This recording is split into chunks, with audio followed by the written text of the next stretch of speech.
Então, nós temos aqui, no caso de Brumadinho, o trabalho das assessorias técnicas já em curso durante todo o ano, já desde da sua escolha e da sua contratação. Eles fizeram centenas de reuniões, inclusive virtuais, porque a pandemia também veio dificultar, né, o trabalho in loco, presencial, né, das assessorias técnicas, mas eu acho interessante resgatar que, a despeito da pandemia, eles conseguiram fazer 644 grupos, né, reuniões de grupos focais, conseguiram fazer 171 rodas de conversa com os atingidos, rodas de diálogos com os atingidos, né, nas regiões 1 e 2, e com isso estabelecer e criar um instrumento que se chama Matriz de Medidas Reparatórias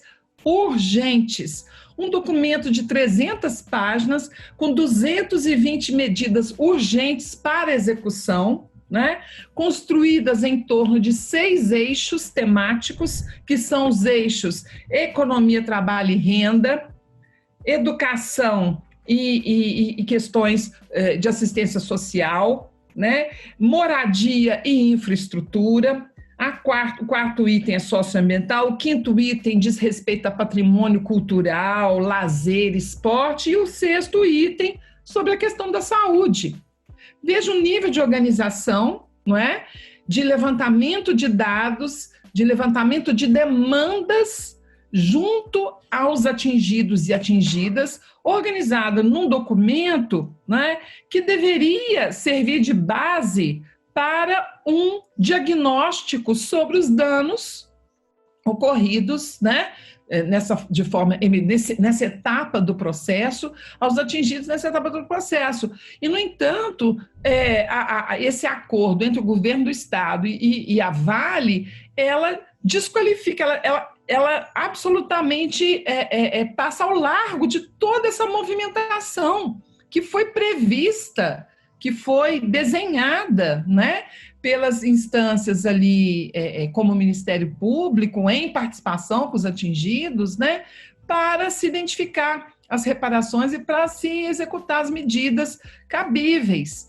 Então, assim, é um verdadeiro boicote, né, é um verdadeiro boicote dessa iniciativa participativa, é algo centralizado, hierarquizado, né, que vem de cima para baixo, né, tal como uma decisão, não se sabe exatamente como se chegou, por exemplo, a esse valor de 50 e tantos bilhões para reparação, né, no total que o Estado pede. A gente não sabe como se chegou a isso, porque nós não temos o diagnóstico. Quais são os danos? Nós não temos ainda esse diagnóstico que possa, inclusive, permitir, né, traduzir danos, perdas e prejuízos em valores monetários.